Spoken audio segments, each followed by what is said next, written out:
Hello and welcome to my channel. If you're new here, my name is Ariel with Blessed with Motherhood, and I'm going to talk about today my process for how I plan the next school year for homeschooling. Now, this is going to be kind of general, but also kind of what I do when using Ambleside Online. So some of these tips might apply to you, some of them might not, but hopefully it's helpful, especially if you're using Ambleside Online. So the first thing when planning a new homeschooling year, what I'm going to do is I'm going to research curriculum if I didn't like the curriculum we were using, or even just to see what's around. I will research curriculum even though I'm almost 100% sure that I'll use Ambleside Online. I already made the choices for this year, so yes, I am going to use Ambleside Online for year 3 again, but I made sure to just kind of look around and see what other resources there are. And I will be adding some curriculum in that isn't from Ambleside Online that I thought was really cool and matched up to Charlotte Mason, or at least somewhat Charlotte Mason, and would be fun and useful for my children. So after I research curriculum and I'm set on what we're going to use as our spine curriculum, our main curriculum for the year, it's Ambleside Online. I'm going to print out their schedule. I showed how, there's a bird that landed there, but I showed how to navigate Ambleside Online's website and where you can find the schedules to print out in another YouTube video that's couple back. So I'll make sure to link that as well. There we go. I got our schedule to show. So I'm going to print out the schedule PDF or whatever format you like. There's a few to choose from, but then I'm going to go through it and I'm going to cross out or add in anything that we're going to do or anything that we're going to skip. And this usually happens more than once because as I start pre-reading books, I will get a better feel too for them. If I take a look at a book or read reviews on it and I think this just won't be for us, then I will maybe put a star on it so that I can kind of make sure that my instincts are right and this wouldn't go well for this year or for us. It usually doesn't happen. I try to stick to Ambleside Online as closely as I can, but I'm never sad about getting rid of anything because even the women, the wonderful women who have created this curriculum also said they, even though they made this curriculum, they created it, they still didn't follow it exactly. So I'm always encouraged by that to just kind of make it our own and add or subtract whatever we need. So I'll go through everything on the PDF and I will make a book list, or actually I just discovered last year there's a master book list on Ambleside Online. So I printed out the master book list and I'll go through the master book list and I will check multiple sites. And I actually even started this before, like when I really thought we would use year 3, I started looking at thrift stores, library sales, book sales for these books that I'm going to be using for this year. So I tried to thrift as many books as possible. Sometimes they're so hard to find that you can only thrift them, like Thrift Books. I like using Thrift Books a lot. They have a really good like teacher program that includes homeschoolers, so that's a great way to like build up free book points, get like a 4th book free, and they usually have a pretty good price range. So, and I can find like older editions for not very much. And sometimes their conditions are questionable. If they say good, very good, sometimes I have questioned it. They're pretty nice with their customer service, but Thrift Books, I like to do. Living Book Press just had their sale, so I actually got things, hard to find books, things that I wasn't able to find. I snagged them all on the sale, so I was really excited about that because they have really good editions as well. They're made to order, so they're printed and they're just really well done. I have found that I get the soft covers. I haven't gotten a hardcover yet, but I've found from Living Book Press that the soft covers hold up really well. I've even spilt. I actually think I left The King of the Golden River in the rain, or I brought it to a 4th of July parade. It rained on us, it got super wet, and I just had to dry it out, but it was still in very good condition, even though it got really wet. So they are solid books that can hold up to spills and rainstorms. So I like them.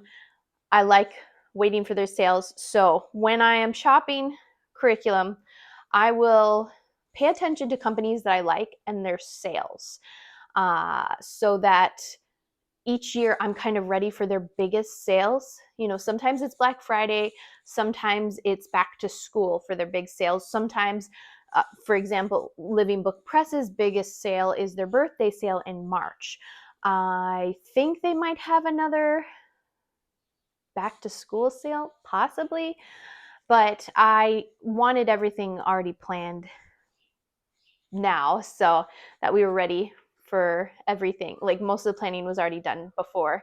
Baby girl comes in just a few short weeks now, but having those in mind, like when you're trying to buy curriculum, when you're trying to get the best deals possible, knowing when the sales are is huge, and it helps you save so much money. So my next tip is, if your curriculum, like Ambleside Online, doesn't cover certain things like math and kind of language arts, then you need to check out other curriculum. So I'll share more about what I have chosen, and I'm going to break down each subject in a different video and a much longer video, probably, because I am a talker. But for math and language arts, just being able to kind of know what your options are. Again, it goes with the first tip of researching curriculum, just testing out your options, reading reviews, watching YouTube videos of flip throughs, anything that can kind of just give you a better idea, especially when you're ordering online, if this is going to actually be a good curriculum for you. So once I have Ambleside Online's curriculum, and I've gone through it and I've acquired, or at least picked out, what I'm going to do for the subjects that they don't cover, then I'm going to look at their free reads as well as make kind of my own book list. I do try to get as many free reads of theirs as possible because they have a solid book list. You can talk to anyone who has used Ambleside Online, even if it's not like the curriculum they actually use, but they've gone on the website. Everybody agrees their book list is just so well done. So I really like their book list, but I also want to read some other books that aren't on their free reads. So I usually will check my shelf and see what have I thrifted at a book sale that looked interesting, or books that I really want to read with my children. So I will add my own book list in as well. And I usually don't get all the stuff I pick out done. I'll fill it in my planner, and I shared about my planner already, but I'll add them to my planner, and they just kind of roll over each year, whatever we don't get to. So it's a good problem to have. You always want more books that you can read. So after I make the book list, then I like to start getting the books that I need for the next year. I will shop. I will try to thrift as much as possible, but I'll also shop Thrift Books and Living Book Press, and Amazon. Actually, their used books sometimes are really good deals, and if you can't find it on any other site, that's a great option too. eBay as well. So I will kind of just look around multiple sites and see what I can find for the best quality as well as the cheapest price. And again, shopping my shelves, there are quite a few books that I already had for Ambleside Online Year 3 already on my shelves. So that saved me a ton of money, and it was nice. If I had a similar book too, I checked if maybe I could swap it in. That way I don't have to buy a completely new book. Like a lot of the Marco Polo books, there was so many that you could choose from. So it was nice to be able to just, if you had a good solid book on Marco Polo, then you didn't really need the specific ones listed. I also like to take inventory of our homeschool supplies. Do I need more pencils? Do I need more pens, notebooks? Whatever I need, I will make a list of our homeschool supplies or things that I think would be helpful for the new year. I like to just kind of make a list. And I don't really shop them right away. I like to start our school year in July, but the best homeschool supply sales usually happen around that time as well, like July or August. So if there's anything we need immediately, I will probably get, but I also like to wait for all the store sales for back to school because again, it's a great way to keep our budget down and like everything budget friendly is if I can get binders for very cheap instead of paying like $10 on Amazon. Next, what I'll do, and this is where I'm currently at right now, is once I acquire all the books that I'm going to need for the new year, I will make a pre-reading like list and I will read through. Last year was my first time pre-reading and I liked reading per term because we don't take a very long summer break and it's not a complete break either in June. I'll have like a summer rhythm schedule and I'll talk more about that. But we don't really break for very long during the summer. So I don't have a great amount of time to pre-read. And maybe that'll change in the future years. Maybe we'll take off more time in the summer. But right now I really like to just kind of school year round. And I will make a pre-reading list and chart and I'll go through by subject and then by term and I'll keep it down in a notebook and I can discuss this more as well because it's kind of fun to show how I do it because I think other people might do it differently too. So I like to break it down by term so that I can get at least one term done before we start and then I can, while we have begun, I can still have time to do term 2, term 3, and I don't pre-read everything.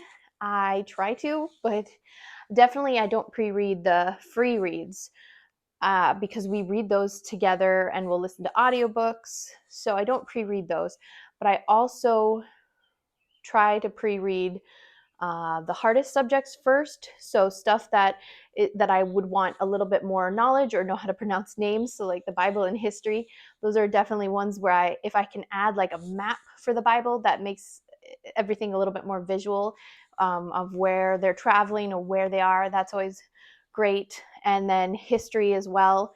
For our timeline, I like to make sure I've pre-read stuff so that I can like make a note, like fill in our timeline in 1843 that this happened, or like this person is related to this person.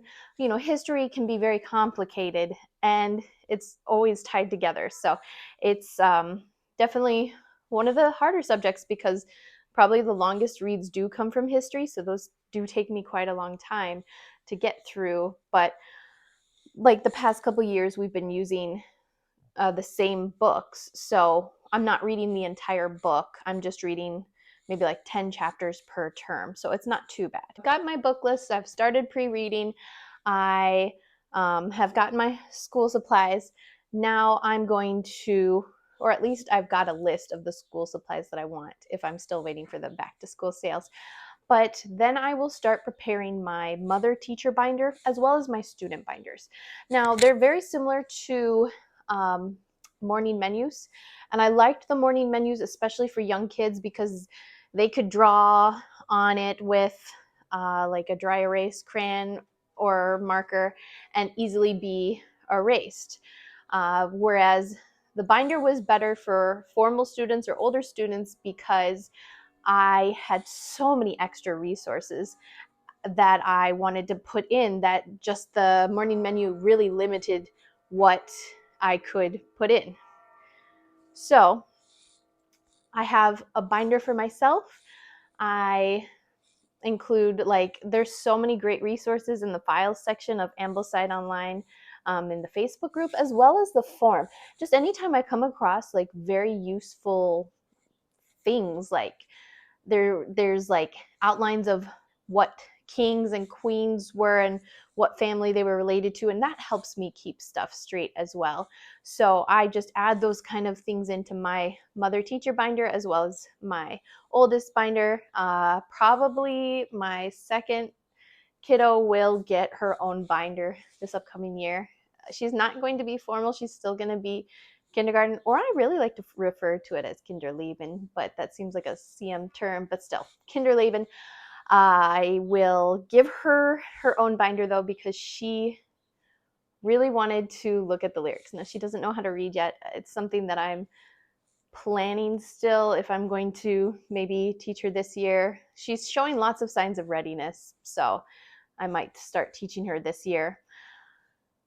But I will probably give her her own binder with all the hymns and folk songs in it, because she really wants to like have something to kind of pretend to look at least when we're singing, because we do family subjects still, our morning time, anything the young kiddos can be included in. I like to get it done right away so that they are included when they don't really have much of lessons of their own.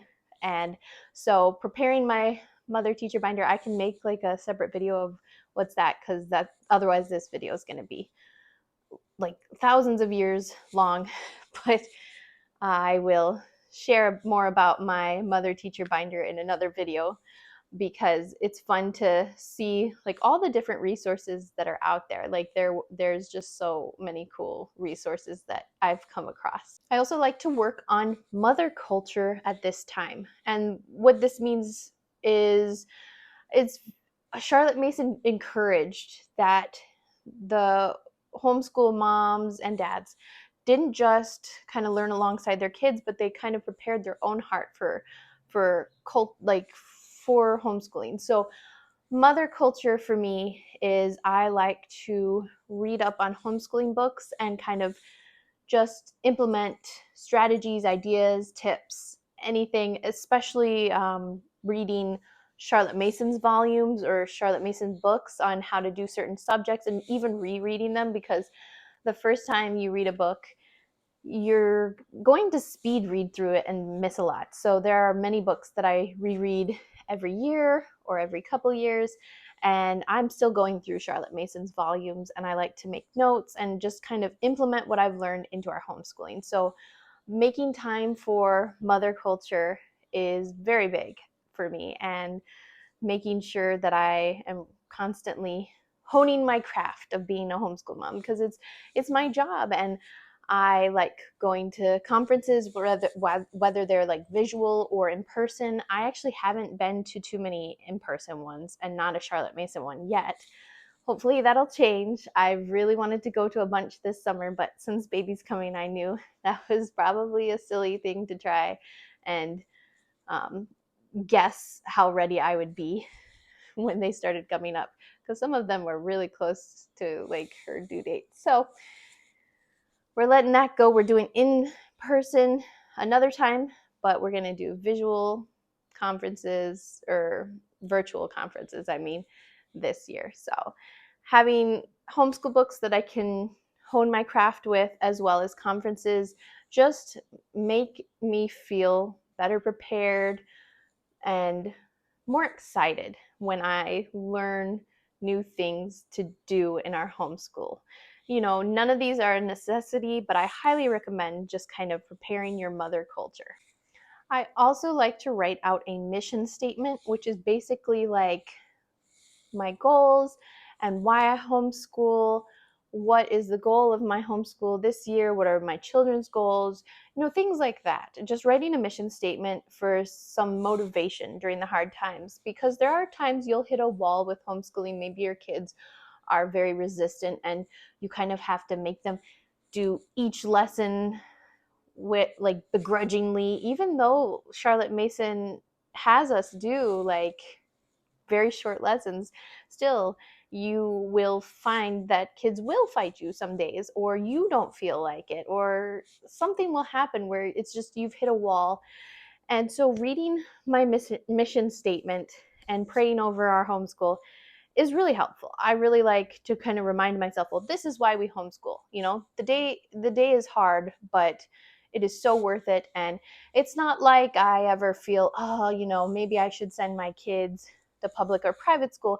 It's just that I think like, oh, this is really hard. And reading the mission statement, giving it up to God, it just helps me push through that wall. I already shared about my planner and it's already prepared, but I will make sure that it's prepared each week, and just kind of really rely on my planner to get stuff down so it doesn't stay in my head. And then it's very realistic once it's down if I can do stuff or not. The timetables that I'm making, if I have my planner and my timetable, can I realistically do the schedule I've set us up for, or am I asking too much? Or it's never too little. I feel like I have definitely an over planner, but having those two things, making sure I've made my own timetable for our family and just a planner, just even like if I'm reverse planning where I'm just writing down only the stuff we got done, it's just really nice to see each week what I'm actually accomplishing versus what I want to do. I also print out a PDF free calendar. You can go to Time and Date or Date and Time. I'll link this below in the description, but I like to print out a calendar, a PDF, and then I'll usually print out two. I'll print out where I want to take breaks. We take a break every 6 weeks planned, but this year we learned you'll also take lots of unplanned breaks, especially due to sicknesses. So I like to kind of have like a visual of all the breaks that I want to take when we want to go on family vacations, when every 6 weeks would be, like when we're going to finish each term. And I have like an end goal that I usually want to finish by May or at least before May, because the weather really starts getting nice and it's right before it gets really hot. And so that's a great time for us to do lots of stuff outside. We will get lessons done outside because we do homeschool year round, but it's harder to do lessons outside when it's like over 100. And we're the Midwest, so our summers aren't too bad. I feel sorry for the southern people, but I think they feel sorry for us in winter because our winters are very bad. This year wasn't so bad for winter for us, but usually it's like constantly in the negative snow. It's miserable. We really have to push ourselves to get even like an hour outside. So I like to take advantage of the milder months to really get outside and just kind of be kids, play, do nature study still. And before I start a new homeschool, I really like to organize my homeschool space. Now we homeschool in our dining room, so it's not a homeschool room, but I call it that because it is our homeschool room right off the kitchen, but it's it's our homeschool room as well as our dining room. So I really like to keep things organized, just reorganize it. I like to organize our homeschool space about twice a year. So I'll do it right before we start or sometime in July. And then I like to organize in February because that's when I start to plan for the new homeschooling year. That's when I feel that itch to homeschool new stuff, like do new planning, new everything. And I want to finish strong with the old year or the current year, but I still want to look at new stuff to kind of motivate me for the next year. So I like to organize our homeschool space like a deep clean twice a year. I will clean on breaks as well, but right before we start is a great time to just clean out everything. And that's a great time too to just keep track of all the homeschooling supplies that you do have so that you're not buying doubles and you have like stuff in mind that you'll need too if you're running out of pencils. So that's a great time as well to like double check on your list. And so that is my general tips for starting our homeschool plans for the new year. I will go into more details as I share about what we do specifically for Ambleside Online, because there's many other things like I print out our own art study prints, and I get like folk songs and hymn songs printed from the file section. So there's lots of like little things that I'll share more about with Ambleside Online as I share our plans for the upcoming year. That'll be my next video. I'll probably start filming it today, maybe, I don't know. So I'll share more next time about what we're doing for Ambleside Online Year 3 specifically, and kindergarten, kinderleben. And so I hope these tips were helpful, and I know they were a little bit more geared towards Ambleside Online, but hopefully also general enough that these can help you, motivate you, and just get you excited to plan for your next homeschool year. So thank you so much for watching. I'm glad you're here. Thank you for subscribing and comments. I love to read your comments. So thank you so much, and until the next video.